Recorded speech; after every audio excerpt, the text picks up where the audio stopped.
नमस्कार, गोरखपुर न्यूज में आप सभी का स्वागत है। दिन भर की खबरों के साथ मैं हूं फरीद अहमद। जनपद में स्थित मोहद्दीपुर गुरुद्वारा में सिखों के 10वें गुरु गोविंद सिंह जी का प्रकाश पर्व बड़ी धूमधाम से मनाया गया। गुरुद्वारा के मीडिया प्रभारी हरविंदर सिंह ने बताया कि गुरु गोविंद सिंह जी का जन्म बिहार के पटना में हुआ था। उनके प्रकाश पर्व को मनाने के लिए गुरुद्वारा में विशेष दीवान सजाया गया है। गुरुद्वारा में 14 दिसंबर से ही अखंड पाठ का आयोजन किया गया था, जो आज सुबह संपन्न हुआ। इस अवसर पर सभी श्रद्धालुओं के लिए लंगर का भी आयोजन किया गया है। उन्होंने बताया कि आज शाम को एक विशेष दीवान का आयोजन किया जाएगा, जो देर रात तक चलेगा। इस संबंध में गोरखपुर न्यूज से बात करते हुए मोहद्दीपुर गुरुद्वारा के मीडिया प्रभारी हरविंदर सिंह ने कहा, पहले तो पूरी संगत को गुरु फतेह, वाहिगुरु जी का खालसा, वाहिगुरु जी की फतेह। आज हम सिखों के 10वें गुरु, जिन्हें हम जगत गुरु के नाम से भी संबोधित कर सकते हैं, गुरु गोविंद सिंह महाराज जी का प्रकाश दिवस है, जो बिहार पटना में उनका जन्म हुआ था। वो 9वें गुरु तेग बहादुर साहब के पुत्र हैं। उनका प्रकाश दिवस है। उनका प्रकाश दिवस हम आज, जो आप देख रहे हैं यहाँ पर दीवान सजा हुआ है, उस दीवान में मना रहे हैं। आज सुबह 9:30 बजे जो हमने 14 तारीख से अखंड पाठ साहिब की आरंभता की थी, उसकी समाप्ति 9:30 बजे हुई है। उपरांत कीर्तन के बाद पूरी संगत के लिए लंगर की व्यवस्था है। सारी संगत लंगर छक के घरों को जाएगी। इसके बाद आज शाम को भी फिर से दीवान सजेगा, जो रात्रि 10 बजे तक चलेगा। मेरा नाम अरविंदर सिंह एडवोकेट है। मैं यहाँ पे स्टेट सेक्रेटरी और मीडिया प्रभारी के तौर पे कार्यरत हूँ। योगी बाबा गंभीरनाथ प्रेक्षागृह के सभागार में चल रहे गोरखपुर महोत्सव के तहत आज एक ऑडिशन टैलेंट हंट प्रतियोगिता का आयोजन किया गया। इस प्रतियोगिता में जनपद के विभिन्न क्षेत्रों से आए गायकों, वादकों, एकल और समूह नर्तकों ने अपनी प्रतिभा का प्रदर्शन किया। प्रतियोगिता की जज अंजना राजपाल ने बताया कि इस बार का गोरखपुर महोत्सव बहुत ही धूमधाम से मनाया जा रहा है, इसलिए इस महोत्सव के लिए प्रतिभाओं की खोज करने के लिए ऑडिशन का आयोजन किया गया है। गोरखपुर महोत्सव में परफॉर्म करने के लिए पूरे मंडल से कलाकार आए हुए हैं। आज के ऑडिशन में कलाकारों को उनके टैलेंट के आधार पर चुना जाएगा। जो कलाकार सबसे बेहतर प्रदर्शन करेंगे, उन्हें गोरखपुर महोत्सव के मंच पर अपनी प्रतिभा दिखाने का मौका मिलेगा। यह महोत्सव 10 जनवरी से 16 जनवरी तक चलेगा। इस संबंध में गोरखपुर न्यूज से बात करते हुए गोरखपुर महोत्सव ऑडिशन कमेटी की जज अंजना राजपाल ने कहा, आप सबको जय श्री राम। मैं अंजना राजपाल, मैं यहाँ जजमेंट कर रही हूँ एकल नृत्य का कार्यक्रम। और इस बार गोरखपुर महोत्सव बहुत ही धमाकेदार होने वाला है। इस बार हमारा कुंभ मेला भी लग रहा है और एक से बढ़कर एक टैलेंट को हम लोग जजमेंट करने के लिए बैठे हैं। आप सबसे निवेदन है, ज़्यादा से ज़्यादा मात्रा में आइए और अपने गोरखपुर महोत्सव में पार्टिसिपेट कीजिए। धन्यवाद। ये हर ज़िले से यहाँ से बच्चे हैं, पूरे यूपी भर से बहुत लोग आए हैं, जो अगल बगल के ज़िले से, देवरिया से हैं, गोरखपुर से हैं, पीपीगंज से हैं, महाराजगंज से हैं। काफ़ी ज़िलों के बच्चे यहाँ पे आए हुए हैं। कौन कौन से कलाकार लोग यहाँ पे 5-6 कैटेगरीज में जजमेंट हो रही है। Group dance, solo dance, music, instruments, other categories, talent, काव्य, बहुत सारे कैटेगरीज के यहाँ पे हर टाइप के टैलेंट को हम लोग वेलकम करते हैं। कितने बच्चे बात? अभी तक जितने पास हमारे पास इन्फॉर्मेशन है, 350-400 के आसपास बच्चे हैं जो अपना प्रदर्शन दिखाएंगे। उस हिसाब से उनको सेलेक्ट करके जो बेस्ट होंगे उनको हम लोग स्टेज पे ले जाएंगे। ये 10 से 16 तारीख तक महोत्सव है। आज ऑडिशंस है और आज से 10:30 बजे से रजिस्ट्रेशन चालू है और कल भी ऑडिशन है 10:30 बजे से। नई दिशा फाउंडेशन द्वारा आयोजित एक भव्य सामूहिक विवाह समारोह में 15 कन्याओं ने विवाह बंधन में बंधकर नया जीवन शुरू किया। इस अवसर पर सभी जोड़ों ने विधि विधान से एक दूसरे को वरमाला पहनाकर 7 फेरे लिए। नई दिशा फाउंडेशन की संस्थापक सुधा मोदी ने बताया कि कन्यादान महादान होता है। देहदान के बाद सबसे बड़ा कन्यादान ही होता है, क्योंकि कन्या 2 कुलों को जोड़ती है और हमारी सनातन परंपरा को बचाती है। गरीब बेटियों की शादी करवाकर हम लोग बहुत खुश हैं। इससे हमारा संस्कार बचेगा और बेटियों को एक नया संसार, एक नया घर मिलेगा। हम लोग मिथिला की बेटी हैं और इस कार्यक्रम में भी सक्षम महिलाएं कन्यादान कर रही हैं। मैं सभी से कहना चाहती हूं कि वे गरीब बेटियों की शादी करवाएं। इस संबंध में गोरखपुर न्यूज से बात करते हुए नई दिशा फाउंडेशन की संस्थापक सुधा मोदी व महामंडलेश्वर कनकेश्वरी नंद गिरी ने कहा, जय श्री महाकाल। हम सुधा मोदी जी के सामूहिक विवाह में दूसरी बार आई हूँ। मैं बहुत प्रसन्नता होती है, बहुत खुशी होती है कि जब हमारे समय में था कोई हम लोगों को पूछने वाला नहीं था। इस युग में सबको सब पूछ रहे हैं और जितनी गरीब जितनी बच्चे हैं उनको विवाह कराते। इंसान जो एक तंबू तान पे एक बेटी के विवाह में बहुत सोचते हैं और 16 विवाह का आज हुआ, ये बहुत बड़ी बात है। और हमारा आशीर्वाद सभी बहू को सभी बेटियों को हमारा बनी रहे। सबसे पहले ये जो कन्यादान होता है ये महादान होता है। जैसा सुनने में आया कि देह दान के बाद दूसरा जो दान होता है वो कन्यादान होता है, और मेरे ख्याल से तो कन्यादान ही पहला दान होता है, क्योंकि ये 2 कुलों को तारती है कन्या, और हमारी सनातन और हमारी परंपरा को बचाती है। और बेटियां जो होती है आप समझ सकते हैं कि वो कुछ बोलती नहीं है बेटियां, ठीक है ना। और जो पिछले तबके में होता है लोग उनको मनुष्य ही नहीं समझते हैं, और मेरे लिए तो मेरी जान बसती है इन लोगों में। तो कन्यादान सब लोग आगे बढ़ें, इस मुहिम का हिस्सा लें, क्योंकि इससे क्या होगा, हमारा संस्कार बचेगा, हमारा सनातन बचेगा। 2 कुल तारते हैं और हमारा जैसे बेटियों को एक नया संसार मिलेगा, दूल्हा लोगों को अपना घर द्वार मिलेगा, अपनी गृह लक्ष्मी मिलेगी।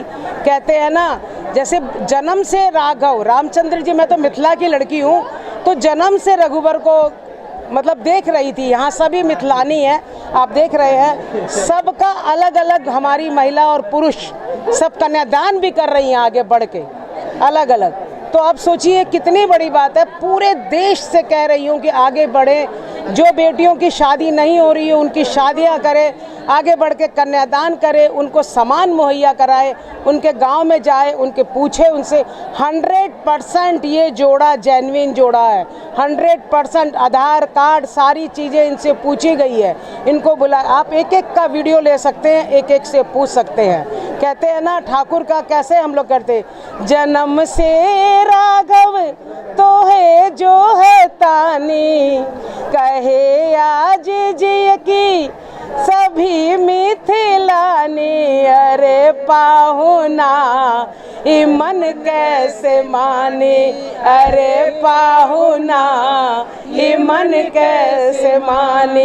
ई अखिया के काजल ई पान के लाली, करे मिले के परिछन सुनावत गाली। नजरिया से रघुवर नजरिया से पहुना तोहत देखतानी, अरे पाहुना ये मन कैसे माने। सभी से ऐसे ही पाहुना का हमारे मुख्य अतिथि जो भी हैं आज के दूल्हा सरकार है, इनके साथ रहिए और सभी लोग से मिलके गुजारिश है ऐसे ही कन्यादान करिए, हजारों लड़कियों की कन्यादान करिए, मिलके करिए सभी मिलके, क्योंकि बूंद बूंद से घट बढ़ता है। मैं सुधा मोदी, नई दिशा फाउंडेशन की संस्थापित। गोरखपुर के गुलरिया थाना क्षेत्र के बरगदही गांव में शनिवार को हुए एक ब्रह्मभोज में विवाद के दौरान एक युवक की हत्या कर दी गई। इस घटना से आक्रोशित परिजनों ने शव को सड़क पर रखकर प्रदर्शन किया और सड़क जाम कर दिया। दरअसल मृतक धर्मेंद्र निषाद अपने बहनोई के परिवार के ब्रह्मभोज में शामिल हुए थे। आरोप है कि वहां एक प्रॉपर्टी डीलर को कुर्सी न मिलने पर धर्मेंद्र को ईंट से मारा पीटा गया। गंभीर रूप से घायल धर्मेंद्र को मेडिकल कॉलेज लाया गया, जहां रविवार को उसकी मौत हो गई। इस घटना में शामिल 4 आरोपियों को गुलरिया पुलिस ने गिरफ्तार कर लिया, जिनकी पहचान आर्यन निषाद, अनिल निषाद, हरिओम यादव और सारिमा खान के रूप में हुई है। सड़क जाम की सूचना मिलते ही सीओ कैंट, सीओ गोरखनाथ और एसडीएम मौके पर पहुंचे। उन्होंने परिजनों को समझा बुझाकर शांत कराया। एसडीएम अमित जायसवाल ने बताया कि घटना में शामिल 4 आरोपियों को जेल भेज दिया गया है और परिजनों की मांगों को शासन को भेजा गया है। हमने परिजनों को समझाया है कि वे अंतिम संस्कार कर दें। इस संबंध में गोरखपुर न्यूज से बात करते हुए SDM Amit Jaiswal, CO Gorakhnath Ravi Kumar Singh, advocate Raja Nishad ने कहा, एक दिनांक 4 को गुलरिया में ये पकड़ हुआ था, जिसमें मारपीट हुई थी, जिसमें धर्मेंद्र को चोट आई थी, कल वो दुखद मृत्यु हुई। इस क्रम में एक नामजद व्यक्ति और 3 जो घटना में प्रकाश पाए उनको गिरफ्तार करके कल ही जेल भेजा जा चुका है। मुकदमे में धारा 302 की बढ़ोतरी हो गई है, आवश्यक कार्रवाई की जाए। सर, इन लोगों ने आरोप लगाया कि 3 अभियुक्त जो वांछित हैं उनकी गिरफ्तारी नहीं हुई है। वांछित कोई शेष नहीं है, एक नामजद है, उसकी गिरफ्तारी हो चुकी है। बाकी सीसीटीवी फुटेज, सर्विलांस वगैरह मदद से जो भी अन्य लोग होंगे उनको शीघ्र ही गिरफ्तार किया जाए। सर यहाँ पे कुछ लोगों द्वारा रोड 100 को रख के जाम किया गया, क्या है पूरा मामला? दिनांक 4 जनवरी 2025 को गुलरिया थाना क्षेत्र में बरगदही गांव में एक हत्या हुई थी धर्मेंद्र निषाद जी की। आज यहाँ पर चिड़ियाघर के सामने उनके परिवारजन द्वारा तथा कुछ ग्रामीणों ने धरना प्रदर्शन किया था, जिसमें उनकी कुछ मांगें थी। उन मांगों के क्रम में उनको शासन प्रशासन से जो भी आर्थिक मदद मुहैया कराई जा सकती है कराई जाएगी और FIR हो चुकी है। FIR के तहत 4 अभियुक्तों की गिरफ्तारी भी हो गई है। 3 आरोपी जो फरार हैं दबिश दी जा रही है और जल्द से जल्द उनकी गिरफ्तारी होगी। रामगढ़ताल के निवासी थे, गए थे बरगदही अपने दीदी के यहाँ शांति भोज कार्यक्रम में, वहाँ ईंटे से पूछ के इनकी निर्मम हत्या कर दी गई है मामूली से विवाद को लेकर। और परसों रात की घटना कल इनका देहांत हो गया है। इनके पीड़ित परिवार के लोग अपनी मांगों को लेकर धरने बैठे हुए। क्या मांगे हैं आप लोग? मांगे इसमें लिख के दिया उन्होंने 1 करोड़ रुपए का मुआवजा और पीड़ित परिवार को एक सरकारी आवास और सुरक्षा के लिए सरकारी असलाहा, और जो है कि इनको जमीन आवंटन किया जाए, इनको खेती बाड़ी के लिए एक चाहे की रहने के लिए जगह नहीं है उचित तौर पे। और इनकी मांग ये है कि उनके ऊपर गैंगस्टर एक्ट की तरफ कार्रवाई और बुलडोजर चले। इसी तरीके से 8 मांगे हैं। गिरफ्तारी तो हो गई 4 लोगों की? 4 लोगों की गिरफ्तारी हुई है, लेकिन बाकी अन्य अभियुक्तों की गिरफ्तारी नहीं हुई। इनके द्वारा जो बताया गया है और उनका नाम एप्लीकेशन में दिया गया है, जिनकी नहीं गिरफ्तारी हुई है। क्या नाम इनका था? इनका नाम था धर्मेंद्र निषाद। क्या करते हैं ये राजगीर मिस्त्री थे। अच्छा, क्यों हत्या की गई है मालूम है आपको? हत्या इसलिए की गई है कि बस एक जो अपराधी जो इनकी हत्या किए हैं वो ब्रह्मभोज कार्यक्रम में कुर्सी नहीं पाए और दारू के नशे में थे सब, इसलिए इनको रास्ते में घेर के ईंटे से कूच के इनकी हत्या कर। परिवार में कितने लोग हैं इनके? परिवार में उनका एक बच्चा 4 साल का है और एक 2 साल का बच्चा है और इनकी पत्नी 2 महीने की गर्भवती है। ठीक है, क्या नाम है आपका? मेरा नाम है डॉक्टर राजा निषाद। निषाद पार्टी के राष्ट्रीय अध्यक्ष डॉक्टर संजय निषाद इन दिनों पूर्वांचल में संवैधानिक अधिकार संकल्प यात्रा निकाल रहे हैं। इस यात्रा के माध्यम से वे जनता के बीच अपनी पैठ बनाने और 2027 में होने वाले विधानसभा चुनाव में 200 सीटों पर पकड़ मजबूत करने की योजना पर काम कर रहे हैं। डॉक्टर संजय निषाद की संकल्प यात्रा आज चौरी चौरा विधानसभा क्षेत्र में निकाली गई। इस दौरान उन्होंने भारतीय जनता पार्टी को विभीषणों से खतरा बताया। मीडिया से बात करते हुए उन्होंने कहा, भाजपा में विभीषण हैं जिन्होंने 45 सीटों पर पार्टी को हरवाया है। ऐसे लोगों से भाजपा को खतरा है और उनके खिलाफ कार्रवाई होनी चाहिए। अगर वे पार्टी में रहे तो 2027 के चुनाव में नुकसान होगा। उन्होंने निषाद समुदाय के आरक्षण की मांग करते हुए कहा कि आरक्षण लागू होना चाहिए और पार्टी में मौजूद विभीषणों पर कार्रवाई होनी चाहिए। उन्होंने बताया कि 13 जनवरी को पार्टी का स्थापना दिवस है, जिस अवसर पर एक बड़ी संकल्प रैली का आयोजन किया जाएगा। डॉक्टर निषाद ने निषाद समुदाय से अपील की कि समाज के कुछ लोग श्रेय लेने की होड़ में समुदाय को नुकसान न करें। इस संबंध में गोरखपुर न्यूज से बात करते हुए उत्तर प्रदेश सरकार के कैबिनेट मंत्री डॉक्टर संजय निषाद ने कहा, ये मेरे यात्रा का उद्देश्य है कि संविधान में मिला हुआ हक हिस्सा सभी जाति, सभी धर्म, सभी बिरादरी के लोगों को मिले। जिस तरीके से वोट सबका बराबर है, तो सबके घर में नोट और नौकरी होनी चाहिए। उसमें कमज़ोरों को पहले मिलना चाहिए।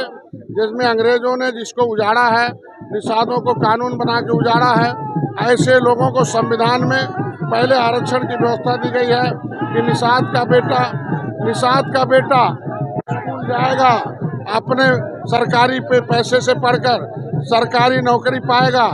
और नहीं, उसमें लिखा है कि निषाद के बेटे को कोई भी अंगुली दिखाएगा, बेटी की इज्जत लूटने का प्रयास करेगा, जाएगा जेल। ये यात्रा का एक ही उद्देश्य है कि आगे कोई हम अनुसूचित जाति अधिनियम से सुरक्षित है।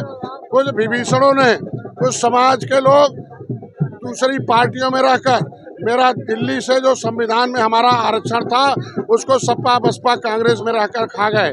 आज के दिन में रामधनी निषाद जैसे लोगों की हत्या होने के बाद अनुसूचित जाति आयोग जो है चुप है, उसमें राजनीति हो रही है। अब किसी भी ऐसे निषाद के ऊपर कोई हत्या न हो। आज चमार भाई के पास गोली नहीं, बोली में ताकत है। कोई उसे रे बोल नहीं सकता, उसकी बेटी की इज्जत नहीं लूट सकता है। आज उसके बेटे संविधान से सुरक्षित हैं, हमारा भी नाम संविधान में सुरक्षित है। 31 दिसंबर 2016 को राज्यपाल ने हमें ओबीसी से निकाल दिया है, हम ओबीसी में नहीं हैं। 27% हमारा 27 में 9% ओबीसी से नाम हमारा 27% में 9% हमारा ओबीसी से नाम निकाला जाए और 9% एससी में जोड़ दिया जाए, क्योंकि राष्ट्रपति ने हमें सुरक्षा दिया है, राष्ट्रपति ने हमारे बच्चों का अधिकार दिया है, इस देश का संविधान हमें अधिकार दिया है। इस देश के संविधान में मझवार, गौड़, तुरैया, खरवाल, बरदार, खरोट, कोली लिखा है। संविधान का हिस्सा कोई नहीं छीन सकता है। जिस तरीके से चमार भाई रोड पर आए और सबको हराया तब अपना अधिकार पाया, उसी तरीके से निषाद अब जो नहीं इनका हिस्सा देगा वो हार जाएगा। सपा बसपा कांग्रेस सत्ता से दूर हो गई। मैं भाजपा, मेरी सहयोगी दल है, वो प्रयास कर रही है। योगी जी हमारे अभिभावक हैं, वो मार्गदर्शक हैं, हमारी आवाज़ उठाते रहे हैं। हमारे लिए उन्होंने दिल्ली में पत्र लिखा और यही से पूछा कि भाई केवट मल्ला क्या है। डॉक्टर संजय इसकी आवाज़ उठाता, मैं भी आवाज़ उठाता रहा। आरजीआई ने पहली बार 70 साल में लिख कर दिया कि नहीं, केवट मल्ला मझवार अनुसूचित जात के हकदार हैं। तो दिल्ली सरकार, दिल्ली से हमें परिभाषित किया जाए और केवट मल्ला के बच्चे को मझवार का सर्टिफिकेट दिया जाए, कश्यप कहार को दिया जाए। ये यात्रा का मतलब है 200 सीटें निषाद बाहुल है, जहां हम 70,000 से 1 लाख वोट हैं। इतना वोट जिसका होगा उनके बेटे अब टोकरी नहीं उठाएंगे, उन्हें सरकारी नौकरी चाहिए। चमार भाई पहले उनका बेटा सर पर गंदा टोकरी उठाता था, अब सरकारी नौकरी है। मैं इनको कह रहा हूँ, सरकार के पैसे से हमारे बच्चे पढ़ें। हम उजड़े हुए हैं, 2-2 हज़ार, 3-3 हज़ार, 5-5 हज़ार आदमी एक विधानसभा में आ रहे हैं। पूछता हूँ कितने एमए हैं, कितने बीए हैं, कोई पता नहीं है। ये क्या हमारा समाज अनपढ़ गंवार रहेगा? आलू नहीं, उद्देश्य नहीं है भाजपा को चेताना। मेरा उद्देश्य है कि हाथी साइकिल पंजा वालों ने गलती की और आज के दिन में सत्ता से दूर हैं। दलालों के चक्कर में दलालों ने कहा डॉक्टर संजय के पास वोट नहीं है, डॉक्टर संजय के पास निषाद नहीं है। आज के दिन में दलालों की बात मानकर 400, आज के दिन में 80 सीट में 43 सीट भाजपा हार गई उत्तर प्रदेश में। मैं चाहता हूं कि भाजपा खुद जाने कौन विभीषण है। गोरखपुर के चौरी चौरा थाना क्षेत्र के भटगामा गांव में एक मैजिक वाहन ने एक छात्रा को कुचलकर मार दिया, जबकि उसकी बहन गंभीर रूप से घायल है। दरअसल चौरी चौरा थाना क्षेत्र के बेलवा बाबू की रहने वाली चचेरी बहनें संजना और रिंकी जगदीशपुर स्थित एनसी डिग्री कॉलेज में परीक्षा देने जा रही थीं। जब वे भटगामा गाँव के पंचायत भवन के पास पहुंची तो एक मैजिक वाहन ने उन्हें कुचल दिया। इस हादसे में रिंकी की मौके पर ही मौत हो गई, जबकि संजना गंभीर रूप से घायल हो गई और उसे गोरखपुर एम्स में भर्ती कराया गया। घटना पर लगे सीसीटीवी कैमरे में साफ देखा जा सकता है कि मैजिक वाहन पहले से ही पंचायत भवन के सामने खड़ा था और जैसे ही दोनों छात्राएं उसके पास से गुजरी, चालक ने वाहन को आगे बढ़ा दिया और उन्हें कुचल दिया। इस तरह से वाहन को चलाने के तरीके से लगता है कि यह कोई हादसा नहीं बल्कि जानबूझकर की गई हत्या है।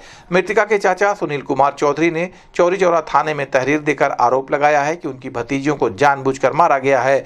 उन्होंने कहा कि वाहन मालिक ने पुलिस को बताया कि वह गाड़ी मुर्गी दाना लेने के लिए भेजी थी, लेकिन सीसीटीवी फुटेज इस बात का खंडन करती है। पुलिस ने मृतका के परिजनों की तहरीर के आधार पर मामला दर्ज कर लिया है और इस मामले में आरोपी गुलजार अली उर्फ रहमान अली उर्फ अरमान अली पुत्र सफ़ी अहमद उर्फ लड्डू निवासी बड़ी कैथवलिया थाना एम्स जनपद गोरखपुर को गिरफ्तार कर लिया है। पुलिस ने उसके पास से घटना में इस्तेमाल किया गया मैजिक भी बरामद किया है और उसे जेल भेज दिया है। जिले में बढ़ती शीतलहर की स्थिति को देखते हुए छात्रों के स्वास्थ्य और हितों की सुरक्षा के लिए जिलाधिकारी के आदेशानुसार जनपद के सभी प्लेवे विद्यालयों को सम्मिलित करते हुए कक्षा 1 से 8 तक के समस्त राजकीय, परिषदीय, सहायता प्राप्त, मान्यता प्राप्त और प्राइवेट विद्यालयों का संचालन दिनांक 7 जनवरी से 9 जनवरी 2025 तक बंद रहेगा। वहीं कक्षा 9 से 12 तक की कक्षाएं निर्धारित समय से बदलकर अब प्रातः 10 बजे से दोपहर 3 बजे तक संचालित की जाएंगी।